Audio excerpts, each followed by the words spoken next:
Bismillahirrahmanirrahim. Assalamualaikum warahmatullahi wabarakatuh.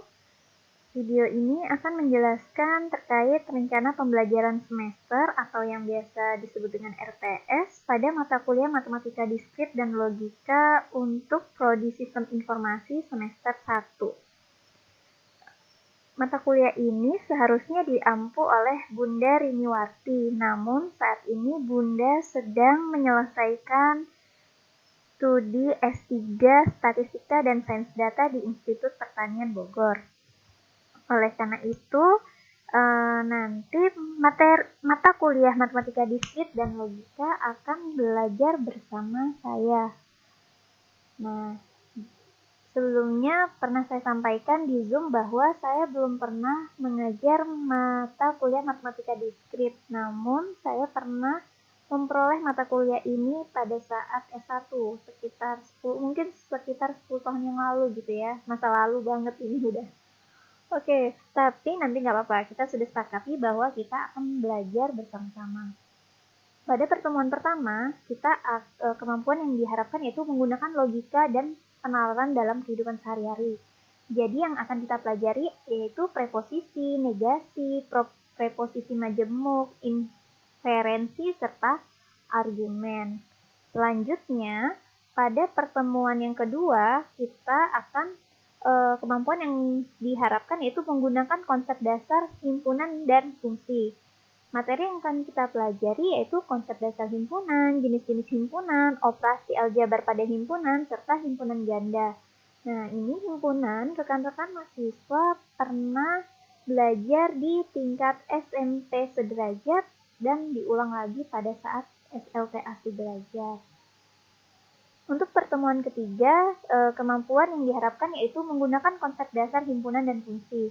Materinya yaitu konsep dasar relasi, relasi inversi, komposisi relasi, sifat-sifat relasi, fungsi inversi, dan komposisi fungsi. Kemudian, ada yang ke-8 ternyata, yaitu fungsi rekursif. Mungkin ada yang bertanya-tanya, kok banyak banget gitu ya materinya. Ini juga RPS-nya saya peroleh dari Bunda Rini, nanti kita coba belajar bersama-sama karena sekedar informasi bahwa kalau di Prodi Tradis Matematika, Matematika Diskrit itu 3 SKS, kemudian mata kuliah Logika dan Himpunan itu 3 SKS, jadi totalnya 6 SKS. Namun di Prodi Sistem Informasi, kedua mata kuliah tersebut digabungkan yang dengan muatan 6 SKS menjadi hanya 3 SKS. Jadi mungkin bisa dibayangkan bahwa memang materinya akan lebih banyak. Kalau offline mungkin masih terkejar ya, cuman karena ini online, karena terkendala satu dan lain hal, mungkin kita akan belajar secara optimal tapi juga menyesuaikan. Mungkin ada beberapa materi-materi yang tidak tersampaikan gitu. Yaitu pertemuan keempat kita akan belajar konsep dasar induksi, prinsip dasar induksi sederhana, prinsip induksi dirampatkan, induksi kuat, dan induksi umum. Induksi ini juga rekan-rekan mahasiswa telah pelajari di kelas 11, baik di madrasah atau SMA, kemudian ini ya, baik IPA IPS mempelajari. Kalau SMK saya kurang paham juga. Ini pertemuan kelima, yaitu kita kaidah dasar menghitung, kemudian ini hilang. Kaidah dasar menghitung, permutasi, kombinasi, dan koefisien binomial. Selanjutnya pertemuan 6, ini aljabar bool ya atau boolean. Yang pertama kita belajar definisinya, kemudian aljabar bool dari 2 nilai, ekspresi boolean, prinsip dualitas, dan hukum-hukum aljabar bool gitu. Belum, masih ada yang ketujuh. Yang ketujuh penjumlahan dan perkalian fungsi boolean, dan yang ke-8 adalah komplement dari fungsi boolean. Kemudian pada pertemuan ke-7 kita insya Allah akan mempelajari bentuk kanonik, konferensi antar bentuk kanonik, bentuk baku, aplikasi aljabar bool, serta penyederhanaan fungsi boolean gitu. Nah, kemudian di pertemuan 8 kita akan ujian tengah semester. Tapi sebelum ujian tengah semester, kita telah menyepakati bahwa kita akan melakukan Zoom yang kedua, yaitu untuk persiapan UTS. di mana zoom yang kita gunakan maksimal adalah 3 kali ya menurut aturan. Kemudian pada pertemuan ke-9 kita akan mempelajari sejarah dan pemodelan graf, pengertian graf, istilahnya, operasi aljabar, kemudian matriks graf, dan pewarnaan pada graf itu sendiri. Di pertemuan ke-10 kita akan mempelajari istilah-istilah pada lintasan, jenis-jenis graf, lintasan terpendek, algoritma untuk mencari lintasan terpendek. Selanjutnya, pada pertemuan ke-11 kita akan mempelajari konsep dasar pohon. Ini biasanya saya di buku-buku yang saya baca itu tree ya, tapi ini tadi terjemahan, nggak apa-apa. Konsep dasar tree, pewarnaan, kemudian tree merentang, tree berakar, array, dan biner. Kemudian di pertemuan ke-12 kita akan masih pohon atau tree ya, ekspresi, pohon keputusan, pencarian, kode awal, dan kode Huffman. Luar biasa ya.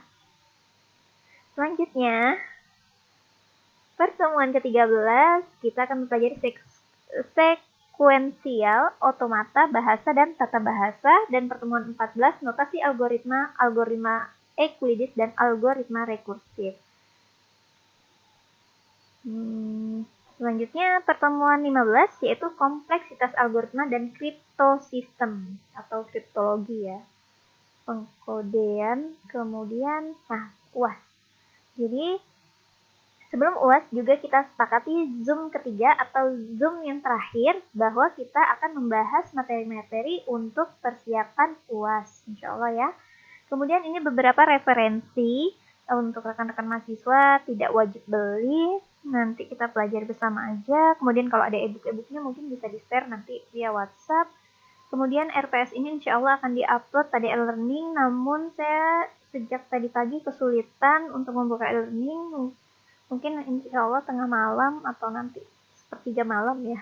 Biasanya kalau orang tidur itu lebih cepat e-learningnya. Jadi kalau pagi itu saya kesulitan akses. Oke, sekian RPS-nya. Insya Allah akan menyusul video pembelajaran pertemuan 1 dan seterusnya.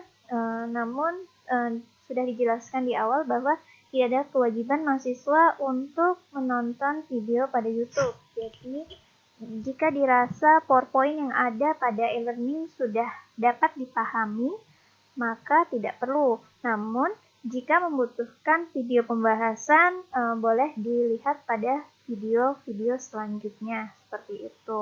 Jadi silahkan pilih atau mau ditanyakan via WhatsApp boleh. Kemudian tapi jangan lupa komentar terkait perkuliahannya juga pada e-learning. Sekian pemaparan RPS untuk mata kuliah Matematika Diskrit dan Logika. Saya akhiri. Assalamualaikum warahmatullahi wabarakatuh.